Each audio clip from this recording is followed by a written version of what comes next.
So hello and welcome everyone, good evening to all of you. मैं बहुत अच्छा हूं, आप लोग कैसे हो? एकदम चंगे हो? चलो आओ शुरू करते हैं। जैसे शुरू करते हैं नेक्स्ट चैप्टर हमारा लॉस्ट स्प्रिंग, जिसके अंदर दो चैप्टर बनते हैं, एक तरह से दो कहानियां हैं। एक कहानी है साहिब आलम की, सीमापुरी का साहिब आलम है, उसकी कहानी है। और दूसरी कहानी है मुकेश की, फिरोजाबाद की। जैसे कि इसके नाम से ही पता चल रहा है कि अनीस जंग जो है, उन्होंने जिसने ये कहानी लिखी है, इसके जो राइटर हैं अनीस जंग है हमारी, उन्होंने ये लॉस्ट स्प्रिंग, कि जहां स्प्रिंग लॉस्ट हो रहा है यानी बचपने के ऊपर है, स्टोलन चाइल्डहुड, जहां बचपना छिन गया है, जहां बचपना छिन गया है, क्या हुआ है, क्या हुआ है उसके बारे में बता रहे, कैसे बचपना छिना है और क्या क्या हुआ है उनके साथ, ऐसा क्या क्या हुआ है उनके। अरे कौन हो तुम, कहां, इधर आओ इधर आओ, कौन हो तुम भाई? इसकी शक्ल देखो, साहिब आलम हो तुम? साहिब आलम क्या करते हो तुम? कूड़े में 1-2 रुपए मिल जाता है। कूड़े में 1-2 रुपए मिल जाते हैं, तो कूड़े में से तुम पैसे ढूंढते हो, पैसे गिनते हो? हाँ। पैसे छांटते हो? हाँ। अच्छा, ये तुम नंगे पाँव क्यों हो? उनको बताओ, उनको बताना नंगे पाँव क्यों हो तुम? अब मैंने चप्पल मचान पर रख दी, हाँ, उतारी नहीं है। उतारी नहीं। तुम्हें पढ़ना पसंद है? पढ़ना अच्छा लगता है? मैं स्कूल खोलूंगा तो तुम आओगे? हाँ। अच्छा, एक बार इनसे मिलो, ये साहिब आलम, साहिब आलम, ये सब ना, ये सब मेरे दोस्त हैं, मेरे बहन भाई हैं छोटे, ये सब, ये तुम्हें जानते हैं, पहचानते हैं ये तुम्हें, और ये सब ना पूरी कोशिश करेंगे कि तुम एक अच्छे स्कूल में पढ़ो। और पता है कैसे कोशिश करेंगे? ये ऐसे कोशिश करेंगे कि ये सब लोग ना पढ़ लिख कर बहुत अच्छे लोग बनेंगे, बहुत कामयाब होंगे, और ये जैसे तुम जैसे बच्चे जो पढ़ नहीं पाते ना, उनके लिए स्कूल खुलवाएंगे। कोई इंजीनियर बनेगा, कोई डॉक्टर बनेगा, कोई ऑफिसर बनेगा, और तुम सबके लिए काम करेंगे ये। ठीक है, इनको थैंक यू बोलो सबको। Thank you. हाँ, और साहिब आलम, इन सब की तरफ से मैं तुम्हें थैंक यू कहता हूं कि तुम हमारे से मिलने आए। रहते कहां हो तुम? सीमापुरी रहते हो? हाँ। सीमापुरी में? हाँ, वहां तो बहुत गंदगी भी है ना। कोई बात नहीं, हम सीमापुरी से तुम्हें बाहर निकालेंगे, हम सब मिलके, हम सब पढ़ेंगे लिखेंगे और सीमापुरी को सुधार देंगे।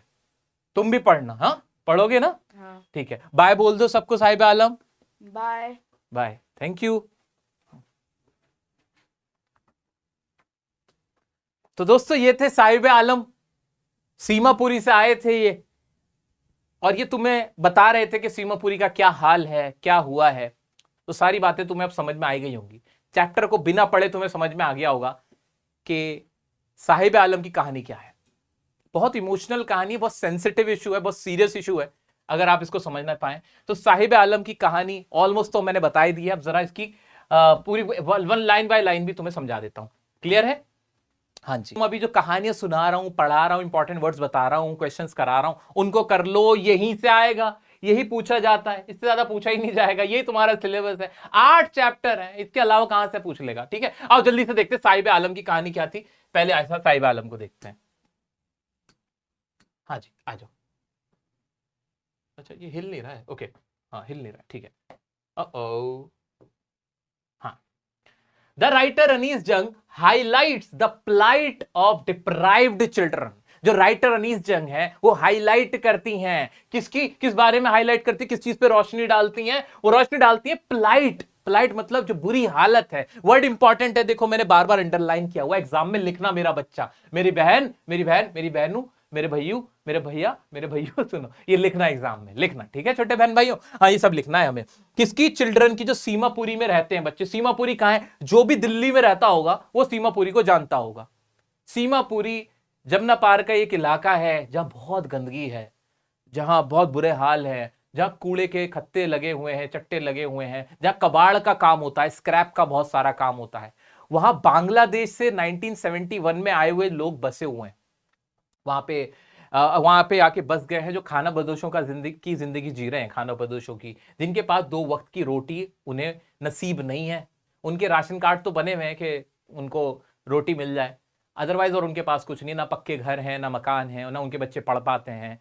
और वो यहीं पर बांग्लादेश के लोग यहाँ पे शरण ले रखी है उन्होंने। वो वहां से भाग के आ गए थे जब बांग्लादेश बना था, जब लड़ाई झगड़ा हुआ था। ठीक, तो ये उनकी कहानी है जो अनीस जंग बता रही है। और बांग्लादेशी, उन्हीं बांग्लादेशी बच्चों का एक बच्चा है जिसका नाम है साहिब आलम, और वो कैसी एक जिंदगी गुजार रहा है वो बता रही है अनीस जंग। It is a place which is not looked after. Look after का मतलब ख्याल रखना है। ये एक ऐसी जगह है जिसका ख्याल नहीं रखा गया। नो सीएज, वहां पे ना गटर की सुविधा है, ना नालियां हैं, ड्रेनेज नहीं है, रनिंग वाटर नहीं है, पानी पीने का साफ पानी भी नहीं है वहां पे। सर्वाइवल इन Seemapuri means rag picking. Seemapuri में सर्वाइव करने का एक ही तरीका है, वो क्या है? रैग पिकिंग, यानी कूड़ा बीनना। कूड़ा बीनना वो वाला नहीं, सिर्फ वही कूड़ा जो तुम देखते हो। यहां कबाड़ की बात हो रही है, उसमें 1-2 रुपए मिल जाते हैं। जो वेस्टेज होता है उसको वहां पे बच्चे ना ऐसे कट्टा लेते हैं, जैसे बच्चा लिया हुआ था ऐसे कट्टा लेते हैं, उसमें कूड़ा होता है और उसे बीनते हैं। Garbage to them is gold. उन लोगों के लिए ना कूड़ा, गार्बेज ही सोना है। सोना क्यों कहा गया है? क्यों कहा गया उसका आंसर सुनो, एग्जाम में पूछा जाएगा मेरा बच्चा। एग्जाम में यही क्वेश्चन आता है कि why garbage is gold to them. उनके लिए गार्बेज गोल्ड क्यों है? Here gold means a 1 rupee coin, a 10 rupee note और a pair of torn shoes. ये लाइन तुम्हें याद रख लेनी है, इसको घोल के पी लो, इसको घोल पी लो। गार्बेज गोल्ड यहां पे क्या है? गोल्ड मींस हेयर 1 रुपए का जो कॉइन का होता है या 10 रुपए का जो नोट उन्हें उसमें मिल जाता है, या फिर जो फटे पुराने जो जूते होते हैं वो उन्हें मिल जाते हैं। तो ये सब उनके लिए क्या है? गोल्ड से कम नहीं है। तुम लोगों के लिए, हम लोगों के लिए गोल्ड एक ऐसी चीज होती है जिसको हम बड़ा खुश होते हैं, कीमती मानते हैं, क्योंकि हमारे पास खाने को रोटी है। जिनके पास खाने को रोटी ना हो उनके लिए सोचो, उनके लिए सोना वो 2 रोटी ही है, वो 2 रोटी ही है। ऊपर वाला करे कभी किसी को रोटी का प्रॉब्लम ना हो, कभी किसी को रोटी का प्रॉब्लम ना हो। 2 वक्त की रोटी सबको मिले। चलो आगे बढ़ते हैं। The writer meets with a rag picker boy named Saheb Alam. Writer Saheb Alam नाम के एक कूड़ा बीनने वाले बच्चे से मिलती हैं, who migrated from Bangladesh and lives in Seemapuri. जो बांग्लादेश से माइग्रेट होके आया है और सीमापुरी में रहता है, ये बात तो हमें पता ही है। They could hardly manage some food for survival. वो बड़ी मुश्किल से मैनेज कर पाते फूड सर्वाइवल के लिए। The writer find Sahib walking barefoot. Writer देखती कि साहिब के पैरों में जूतियां नहीं है और वो उससे पूछती है कि ऐसा क्यों है। द जनरल एक्सप्लेनेशन, एक जनरल एक्सप्लेनेशन तो यह है कि it is not due to lack of money but a tradition, कि ये क्या है? एक ट्रेडिशन की वजह से, पैसों की वजह से नहीं कि नंगे पैरी घूमते हैं। हाउ एवर, हालांकि she is not sure, writer कहती है कि मैं भी श्योर नहीं हूं। One day the writer find Sahib, अब कुछ दिन की बात की बात है। एक दिन राइटर जो हमारी अनीस जंग है वो देखती हैं कि साहिब ना होल्ड किया हुआ है, हाथ में क्या होल्डिंग किया हुआ है? A steel canister going towards milk booth. एक स्टील का कैनिस्टर है, बर्तन है, और वो मिल्क की दुकान पे जा रहा है, दूध की दुकान पे जा रहा है। He tells that he got a job at a tea stall for 800 rupees. वो बताता है कि मैं ना 800 रुपए की अब नौकरी कर रहा हूं और मुझे एंड ऑल द मील्स, और मुझे 2 वक्त का वहां खाना भी दे देते हैं वो। अब उसने वो रैग पिकिंग का काम छोड़ दिया है। The writer notice that he has lost the freedom of being his own master. Writer महसूस करती है कि पहले वो आजाद था, खुश था, अपने मन का खुद मालिक था, अब वो उसकी फ्रीडम छिन गई है। अब वो एक एम्प्लॉय बन गया है, एक नौकर बन गया है और उसकी फ्रीडम कर्टेल हो गई है, वो छिन गई है। He has lost the freedom. Got it?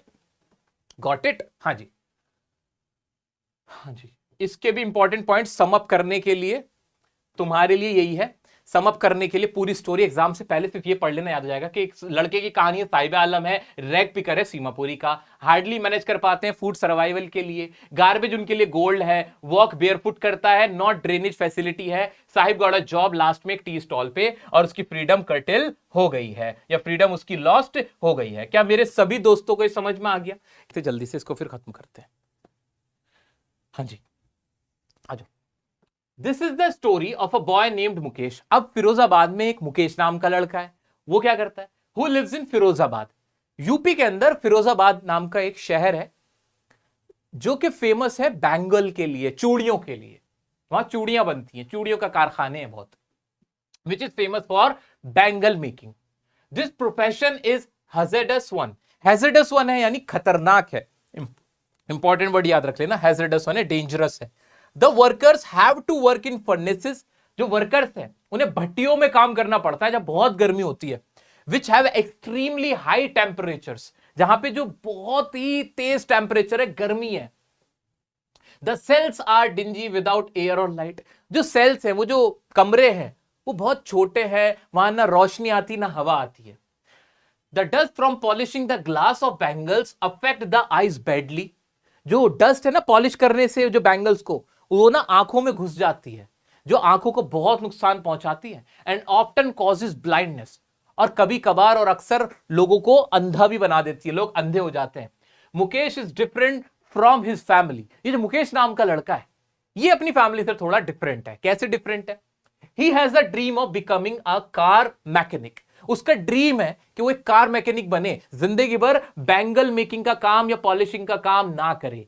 क्या कहानी है, एक बार दोबारा से माइंड को अपने रिवाइंड करते हैं, एक बार देखते हैं मेरे दोस्त, सभी लोग, सभी साथी, एक बार कि मुकेश है, he lives in Firozabad, Firozabad में रहता है। फिरोजाबाद किस चीज के लिए फेमस है? बैंगल मेकिंग के लिए फेमस है। और मुकेश अपनी फैमिली से डिफरेंट है। फिरोजाबाद में जो हालात है कैसे होते हैं कि वो जो वर्क करना पड़ता है, वहां के वर्कर्स को वो फर्नेसेस में काम करना पड़ता है, जहां एक्सट्रीमली हाई टेम्परेचर होता है, डिंजी सेल्स होते हैं, जहां विदाउट एयर और लाइट होते हैं, और जो पॉलिशिंग की वजह से अफेक्ट कर देते हैं आइस को बैडली, समटाइम्स ब्लाइंडनेस भी हो जाती है। मुकेश अपनी फैमिली से थोड़ा डिफरेंट है। ये वाली बात हमें याद होगी। क्या इतना सब कुछ याद रहेगा? वो डिफरेंट क्यों है? क्योंकि उसके जो ड्रीम है वो थोड़े हाई हैं, अपनी फैमिली से अलग है। He does not want to continue his traditional work. वो अपने ट्रेडिशनल वर्क को कंटिन्यू नहीं करना चाहता। वो क्या कहे, उसका ड्रीम है to become a car mechanic. वो कार मैकेनिक बनना चाहता है। क्लियर हुआ? क्लियर हुआ? देखा जाए इसका भी तो बचपना बेकार ही हो रहा है, इसका भी तो बचपना अच्छा नहीं है। आगे देखते हैं। He wants to go to garage and learn car repairing. वो गैरेज जाके कार रिपेयरिंग सीखना चाहता है। The bangle makers could not organise themselves. इससे पहले एक और बात बता दूं, राइटर पूछती है मुकेश से कि एक बात बताओ, तुम पायलट नहीं बनना चाहते? तो कहता नहीं, मैं पायलट नहीं बनना चाहता, मैं तो कार मैकेनिक ही बनना चाहता हूं। तो सवाल एग्जाम में पूछेगा, क्या क्वेश्चन पूछेगा कि बताओ मुकेश पायलट क्यों नहीं बनना चाहता? वो उसके लिए मिराज क्यों है, मतलब एक झूठा ख्वाब क्यों है? क्योंकि जो उसकी लाइफ है, जो उसकी करंट लाइफ है, वहां वो सपने भी नहीं देख सकता। उसको जो ड्रीम्स भी है ना वो लिमिटेड ही है, because of his family condition. वो जो उसके सर्कमस्टांसेस हैं वो इतने बुरे हैं। Got it? Got it? चल अब आगे एक और एस्पेक्ट है, इंपॉर्टेंट बात। The bangle makers could not organise themselves because of the fear of being beaten and harassed by authorities या पुलिस। जो बैंगल मेकर्स हैं उन्होंने अपनी कभी सोसाइटी नहीं बना पाए, कभी वो अपने आप को अरेंज नहीं कर पाए। क्यों? क्योंकि जो पुलिस है ना वो उनको हरास करती है, उनका एक्सप्लॉयटेशन करती है, उन्हें मारती पीटती है। गरीब लोग हैं ना, गरीब लोग हैं, गरीब हमेशा पिसने के लिए बना है बेचारा, तो उनको मारती पीटती हैं। They are compelled to live a miserable life due to the sahukars, the middlemen, the policemen, the bureaucrats and the politicians. वो एक दर्दनाक जिंदगी जीने पे कंपेल मतलब मजबूर है। इंपॉर्टेंट लाइन है, इसको बस घोल के पी जाना, 2-4 बार पढ़ लोगे याद हो जाएगा। वो मजबूर क्यों है? क्योंकि जो साहूकार हैं, जो उनके सर पे बैठे हुए हैं, मिडलमैन है, जो बीच में कमाते हैं, बनवाते तो उनसे हैं और बेच के महंगा बाहर बाजार में आते हैं, खुद मोटा मुनाफा कमाते हैं। और जो पुलिस वाले जो उनको मारते पीटते हैं, अरेस्ट करते, पैसे छीनते हैं, ब्यूरोक्रेट्स और जो पॉलिटिशियन है। और जो पॉलिटिशियन तो तुम जानते ही हो, पॉलिटिशियन ने कभी किसी का भला किया है? कभी नहीं किया है। Bureaucrats, IAS officer, IPS officer की आईएएस ऑफिसर, इनफैक्ट ब्यूरोक्रेट्स तो वही हुए। कभी उन्होंने कोई ऐसी पॉलिसी बनाई जिससे गरीबों का फायदा होता हो? किसी को गरीब से मतलब नहीं, सब अपने अपने में लगे हुए हैं। उनकी वजह से ये लोग कंपेल्ड हैं एक मिजरेबल लाइफ जीने के लिए। क्या इतना क्लियर हो गया सबको? ये पूरा चैप्टर था, दोनों कहानियां मैंने साहिब आलम की और इसकी तुम्हें बता दी। क्या क्लियर हुआ? एक क्लैरिटी आ गई? हाँ सर, आ तो रही है। अब इसके इंपॉर्टेंट वर्ड क्या है जो याद रखने, जो एग्जाम में तुम्हारे काम आएंगे? पहले इसको समअप करो, समअप करो मेरा बच्चा, समअप करो सब ना। The rag pickers have been living there for कितने डिकेड से रह रहे हैं? 30 साल से रह रहे हैं। बताओ आंसर क्या होगा? 3, 4, 2, 5। 3 पता ही था। आओ थोड़ा जल्दी जल्दी देखते हैं। Why do these people have ration cards? उनके पास राशन कार्ड्स क्यों है? टू गेट ग्रेन या टू गेट फूड, ऐसे लिख देना। हाँ भाई ये हो जाएगा। What do you infer? Infer बार बार आ रहा है। इन्फर का मतलब क्या था? Understand. What do you understand about their lifestyle from the phrase pitch their tents? वो अपने टेंट्स को पिच कर देते हैं, मतलब लगा देते हैं। इससे तुम्हें क्या समझ में आ रहा है कि दे लिव टेम्परेरीली। वो क्या है? नोमेड्स हैं, वो अपने टेम्परेरीली एक अपना रहने की जगह बना लेते हैं। तो वी अंडरस्टैंड या we can infer from this phrase that they live a nomadic life, ऐसे कर देंगे। In spite of the hardship, they are not willing to go back to their homeland because वो अपने होमलैंड क्यों नहीं जा पा रहे? इतनी परेशानी, because they need food। उनको फूड का प्रॉब्लम है, दे डोंट हैव फूड। तो फर्स्ट प्रायोरिटी क्या है? Finding food and feeding their family is more important. The women had dash approach towards life. Women का कैसा अप्रोच है वहां की? आइडियलिस्टिक है, पैसिव है, इंडिफरेंट है या प्रैक्टिकल है? वो लोग प्रैक्टिकल है, वो सच में जीते हैं। दूसरा एक्सट्रैक्ट आप कर लेना और इसके क्वेश्चन जल्दी जल्दी देखते हैं। अब तो कॉन्फिडेंस आ रहा होगा मेरा बच्चा, कॉन्फिडेंस आ रहा होगा अब तो। हाँ, और जल्दी से इसके क्वेश्चन देखते हैं। अरे कहां गया? ये रहे। Why is Mukesh dream compare to a mirage? जो मुकेश का ड्रीम है, मिराज बोलते हैं मृग तृष्णा, मतलब एक तरह का ख्वाब, ऐसा समझ लो आप, एक तरह का ख्वाब जिसको जो पूरा नहीं हो सकता। मुकेश का ड्रीम जो है उसे मिराज क्यों कहा गया? Mukesh aspiration becoming a motor mechanic is compared to mirage because it appears far fetched and out of reach. जो उसका सपना है मोटर मैकेनिक बनूं, वो उसके लिए एक मिराज बताया गया, क्योंकि उसकी फैमिली की कंडीशन, जो उसके सर्कमस्टेंसेस हैं, वो बहुत डिफरेंट है, इसलिए मिराज बताया गया। एक बार मैं तुम्हारे लिए यहां लिख भी देता हूं कि कैसा है मेरे, जो मुकेश का ड्रीम है मिराज क्यों कहा गया है? लैक ऑफ अपॉर्चुनिटीज, और दूसरा फैमिली कंडीशन। क्योंकि वहां पे क्या है, उसके फैमिली में पोवर्टी है, गरीबी है, वहां पे गरीबी है, अनएम्प्लॉयमेंट है, लैक ऑफ एजुकेशन है। दैट्स वाई उसका जो ड्रीम है वो एक मिराज जैसा लगता है।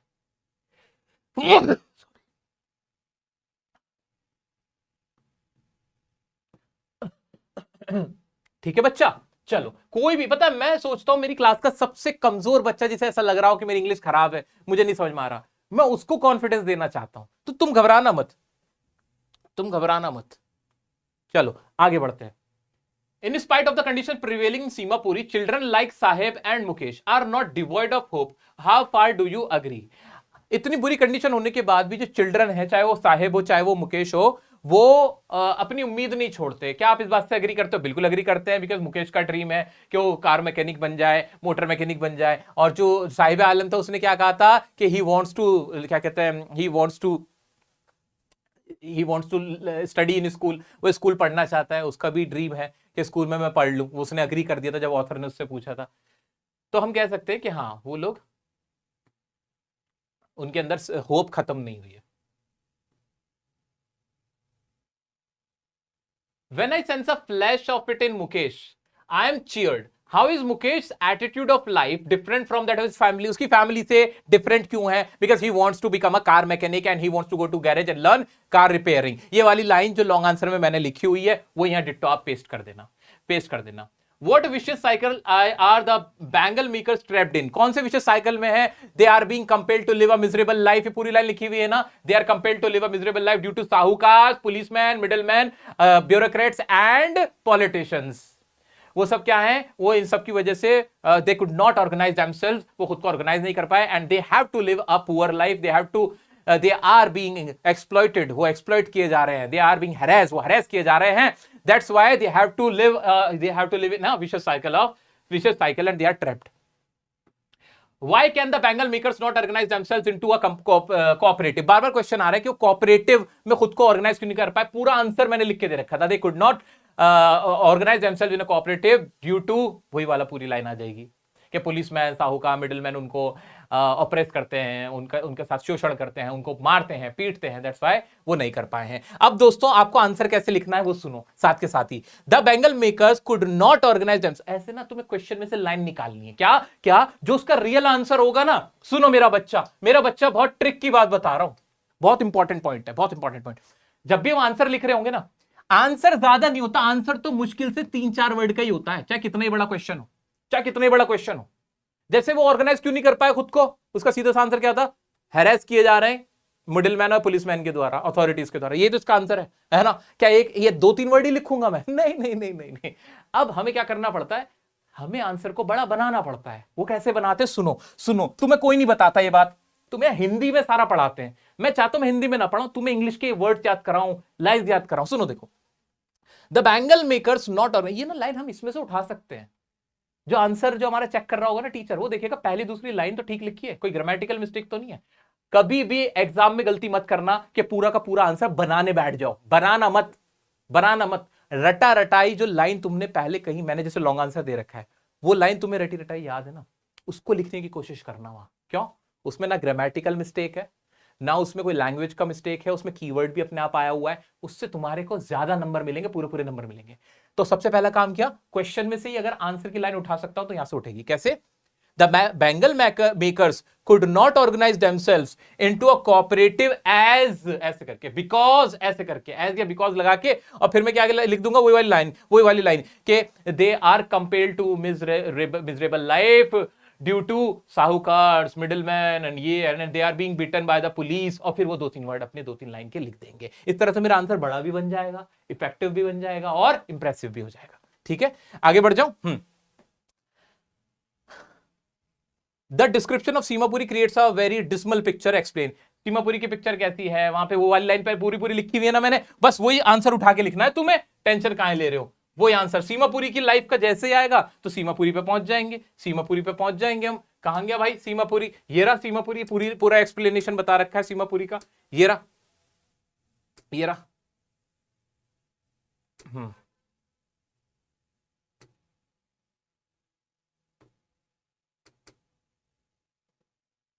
सर्वाइवल कहां चलेगी वो लाइन, हाँ, it is a place which is not looked after, no sewage, drainage और रनिंग वाटर। ये वाली लाइन इसमें तुम्हें लिखनी थी, सीधी सी बात है कि सीमापुरी में क्या है, that is full of garbage, survival means rag picking, ना सीवर की सुविधा है, ना खाने की सुविधा है। ये सारी बात आप यहाँ इसमें लिख दोगे, लिख पाओगे? हाँ सर लिख देंगे, इसमें तो कुछ भी नहीं था, इसमें तो कुछ भी नहीं था। क्या मैं आगे बढ़ जाऊं मेरा बच्चा, क्या मैं आगे बढ़ जाऊं? हाँ सर आगे बढ़ जाइए, आगे बढ़ जाइए। अब ये आपका 120 नंबर में 5 नंबर का जो सवाल है, 120 वर्ड्स का 5 नंबर का। Firozabad presents the strange paradox, the beauty of the glass bangles and the misery of the people who make bangles. Discuss. पूरा आंसर लिख देना है जो लॉन्ग आंसर है। पहली लाइन कैसे शुरू करनी है, ऐसे शुरू करनी है ये वाली कि Firozabad presents the strange paradox, the beauty of the glass as we can, और ऐसे करके ना यहीं से तुम हेल्प ले सकते हो। या फिरोजाबाद की पहली लाइन जो भी इंपॉर्टेंट तुम लिख सकते हो, फिरोजाबाद इज फेमस फॉर, ऐसे करके, और लास्ट में ये लाइन ऐड कर देना। कर सकते हो, पूरा लॉन्ग आंसर उठ के आ जाएगा। तो घबराना मत, तुम घबराना मत। 5 नंबर के क्वेश्चन में बड़े आसान आसान क्वेश्चन आते हैं। What change occurs in Sahib's life? It's a change for the better or worse. क्या चेंज आया था कि now he has lost his freedom of his own master. अपने own master की फ्रीडम को खो चुका था, अब वो एक जगह काम करता था मिलबूत पे। How bad were the living condition in which Mukesh and his family survives? By dingy salty air और सनलाइट नहीं था, फर्नेसेस में रहते थे, बहुत हाई टेम्परेचर में उसमें काम करना पड़ता था। How was Saheb's life at the tea stall? Tea stall में साहिब लाइफ की कैसी थी? He is no longer his own master, वो अपना ओन मास्टर नहीं रहता। अब तुम कर लोगे पैरेलल क्वेश्चंस हैं जिन्हें मैं बाद में डिस्कस करूंगा या लास्ट क्लास में डिस्कस करने की कोशिश करूंगा।